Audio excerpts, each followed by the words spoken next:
in that defining moment when literally the world is on fire and you're at a loss for whatever tragic thing had happened to you, what do you believe in? How do you act? Do you believe that someone else's needs are greater than your wants? Hi there, this is my love letter to books, and today we're going to talk about a book I just read and I'm super excited about. It's called The Romanov Empress by C.W. Gortner. And so I chose to read this book because the main character is actually Anastasia's grandmother. And when I say Anastasia, I'm talking about Anastasia from the animated movie, Anastasia from the song at the beginning. So I wanted to learn more about her grandmother because I remember that after the fall of the Romanov dynasty, her grandmother was one of the very few that survived. So I knew her story would already be interesting because her story is one of tragedy and loss. What I didn't recognize or realize as I was going through the story is that her character was so resilient, but she was resilient from the beginning, and that only grew in times of tragedy and times of hardship. And resilience has really fascinated me. Of all the values or characteristics that we should embody or strive for, I think that if we all had a little more resilience, we would feel less afraid of the future because we knew that we could adapt to really hard situations. But also, I believe that if we focused on resiliency, we could focus on the values that we really want to embody and carry when times are hard. I think that we're given so many gifts and blessings, and sometimes we let the tragedy or tragic circumstances of our lives take our light from us. And I think that if we focus on resiliency, or resiliency can be carried through different adjectives, whether that's a responsibility to who you are, whether it's a responsibility to your family, whether it's a responsibility to who you represent in the world, then I think that you could still use resiliency to be the light that you are meant to bring to your friends, family, and loved ones. And so that's kind of how Maria really carries her life from the beginning. I think that's what really impresses me, is that she learned how to be adaptable at a young age, and that strength, that grit really only grew as she became older. When Maria grew up, she was born into a smaller Danish royal family, and she had never really expected that she would one day be empress over one of the largest and most powerful dynasties at the time. But from the beginning, her transition wasn't easy because the man that she loved died right before they were able to get married, which is so sad in itself. Imagine just being a teenager and being so excited about who's going to be your companion for life, and then right before your life begins, after you have all these big dreams, it gets taken away from you. And in the story, of course, she's upset and isn't sure if she's going to be able to carry on without the man that she was excited to have as a life partner. But she chose to think of her future and having a greater presence in the world, and she actually ended up marrying her brother. And while that wasn't initially a love match like it was instantaneously with her first love, eventually the love came because the respect was there. And ultimately, it did become a love match. And it became a steadying sense of love through hard times and through really understanding and wanting to support each other. During her marriage, she had to give up a lot of who she was in order to embrace the role in the Romanov dynasty about who she needed to be an effective, compassionate Russian ruler. She had to change her name. She had to convert to a new religion. She had to learn how to place her role's needs above her own. And that mantra really defines her actions and her character throughout the story. Even though she was a foreign-born princess, she was able to adapt to her new country's customs and traditions because she chose to embrace her future rather than cling too heavily to the past. And I think that adaptability is what allowed her to adapt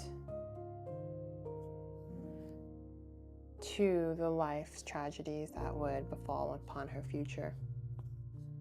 Because when her husband dies and her son becomes Tsar, she was overcome with loss because her marriage had become a love match, and she didn't know what she would do without her husband's strength beside her.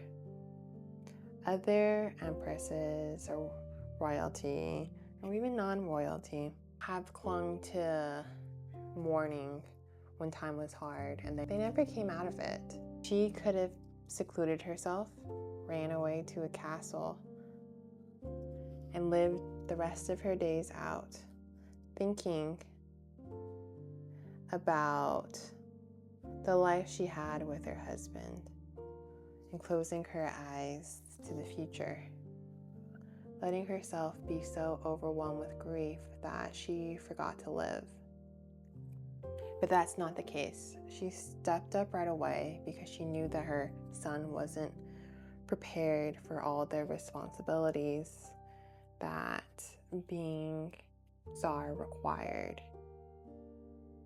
She did her best to give him advice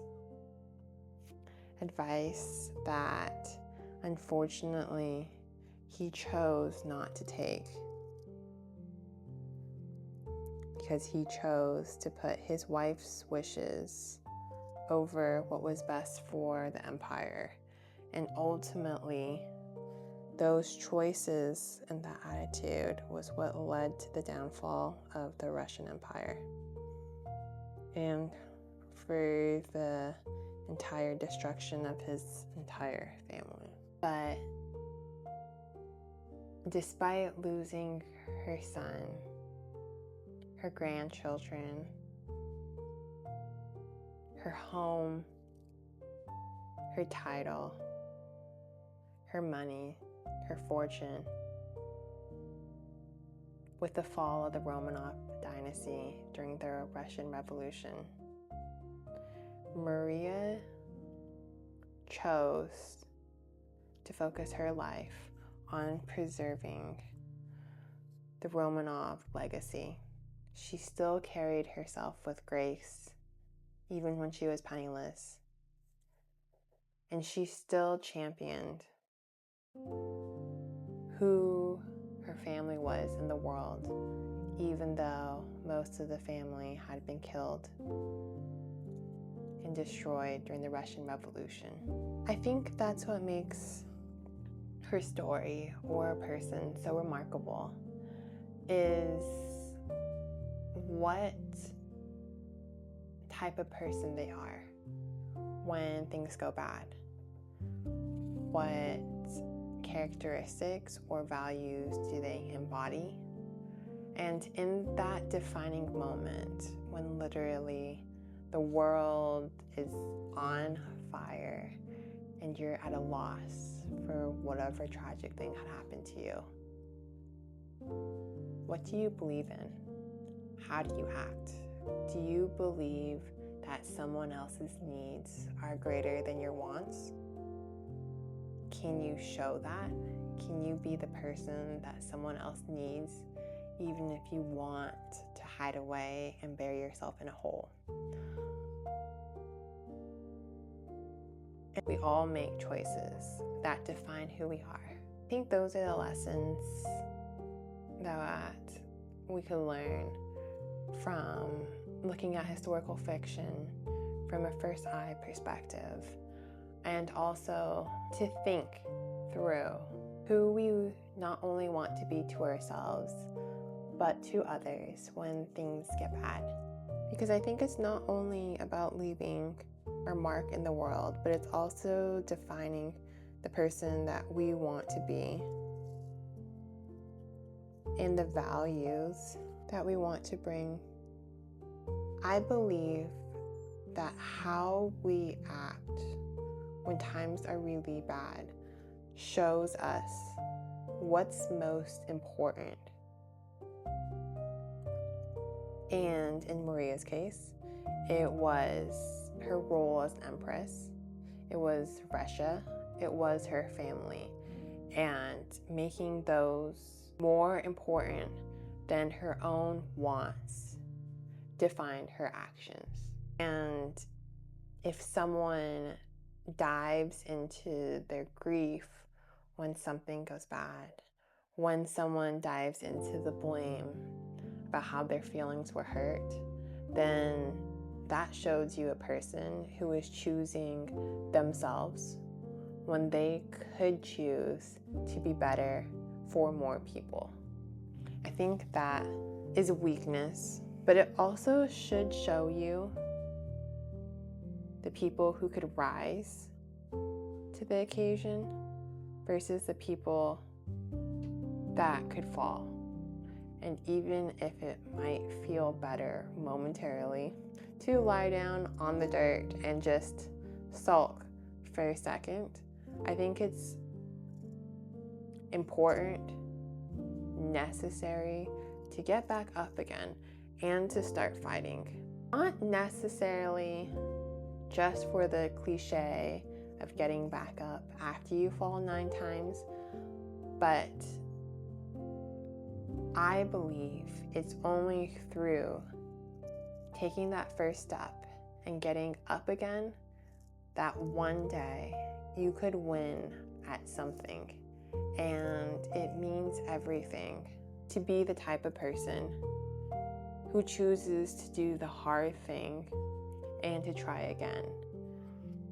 After her family died, if Maria had just chosen to live in exile and to not be a visible reminder of who the Romanovs were in the world, then her family name would have been forgotten.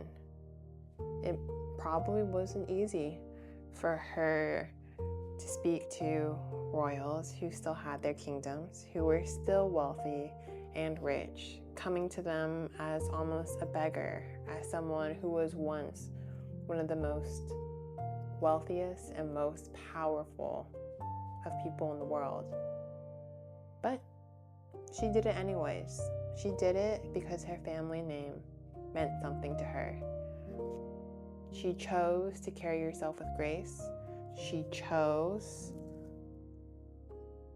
to involve herself in charity work to help others. That was the most important act for her. So to me, that redefines resiliency, because I think it's really hard to find resiliency just within yourself. I think from a more human perspective, connection, I believe that resilience is more profound, is stronger, is more stable when we choose to focus on not only something greater than ourselves, but towards more people who we can help above ourselves. Because through helping people, we allow our values to shine through, but we're also defining what's most important to us.